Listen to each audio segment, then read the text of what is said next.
So there's been a lot of speculation going around about Earl Thomas, and of course we've written about that. I think stoked by you. Yes, I think I personally have written about it. I don't know, 12 times, 13 times, something like that.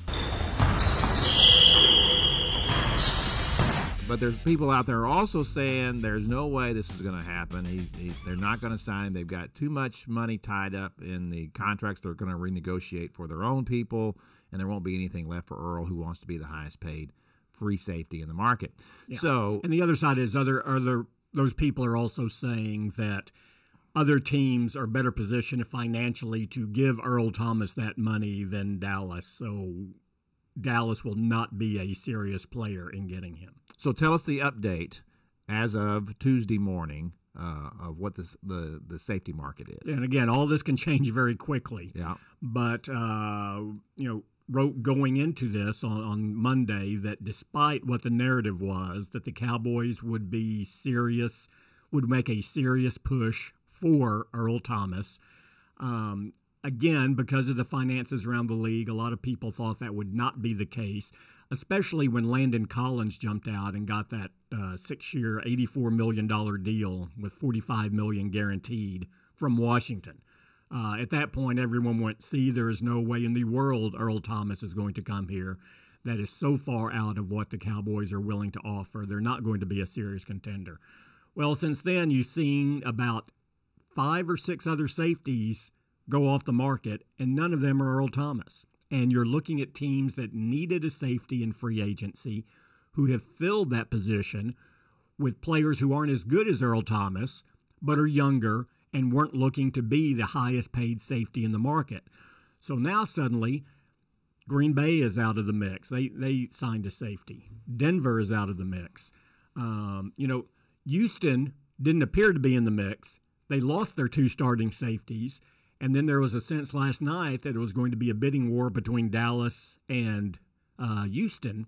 And in that case, Dallas would not win because, 1, Houston has a little more money to play with, and 2, they would be more motivated because they lost 2 safeties. They have 2 safety openings. Well, early Tuesday morning, this morning, they reached an agreement with Taj Gibson for safety and indicated that Earl Thomas just wants too much. We're fine here. We have other safeties in place. So now, is Houston really there? So the number of teams that have a strong drive to acquire Earl Thomas is dwindling.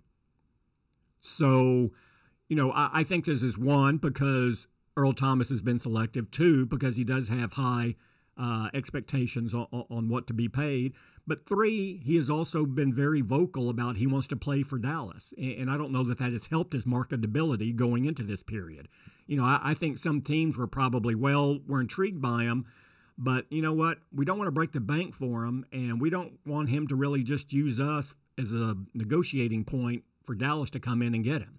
So can we go younger and pay less money here? Well, yeah, let's go with Taj Gibson. Let's go with Kareem Jackson, who went from Houston to Denver, who needed a safety.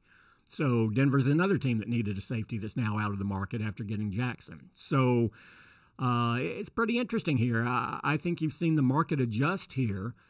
He's clearly the best player at his position who is still out there, who hasn't reached an agreement. And now suddenly you don't have as many teams. So I think this is played out to this point as well as Dallas could have hoped, and there's a chance here. But look, what you had from a financial standpoint on Monday going into this, before this soft opening began, Eric Berry in Kansas City averaged $12 million a year, was the highest paid safety. 2 safeties got contracts on Monday that give an average of $14 million a year. Those Landon Collins and those Tyrann Mathieu, who went from Houston and moved over to Kansas City. Right. So now suddenly people are going, well, see, there's no way Dallas has a shot because now Earl Thomas wants more than $14 million a year at least, and they're not going to do that. But will he get that now, given what the market is? So this is interesting. I think Dallas felt all along. I think the consensus was there's no way they were going to get Earl because he's going to want too much money, and there are too many teams out there with money that can pay him, and all it takes is one to get a deal done. I think Dallas was under the assumption that, you know what, he wants to come here. We're going to pay him a good contract, but we're not going to negotiate against ourselves, and let's just let this play out for 24, 48 hours. And the first 24 hours, they've been justified in allowing it to play out this way. But we'll see. Like you said, one team can come in. If a team is willing to come in and give him an average of $14 million a year, I don't think he'll be in Dallas. I just don't see that scenario. But if you get something where you get a 2 or 3 year deal that pays him, well, you could still do 14 depending on how you structure it and what he would be willing to accept in it. So we'll see how it unfolds here.